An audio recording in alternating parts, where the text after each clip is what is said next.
Hello guys, in this video I am going to show you how to manage and add the new category to the expenses application. But first I just want to mention, don't forget to subscribe to my channel because at 10,000 subscribers I am going to show you my whole YouTube revenue statistics and growth strategy, how to make money online. So let's jump into it. First of all, open the application on your phone. After that, tap on this icon in the upper right corner of the screen. Scroll down and then tap on manage categories.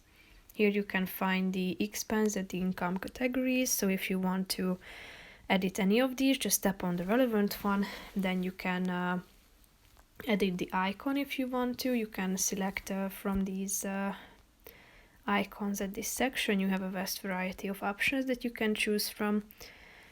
So tap on the relevant one and you can also set the color. Then click on the button done. If you want to add your own category, tap on the new category button down below.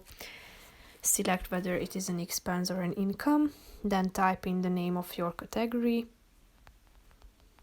Select the icon and go back and select the color as well. Then click on the done button and then, as you can see, your new category has been added.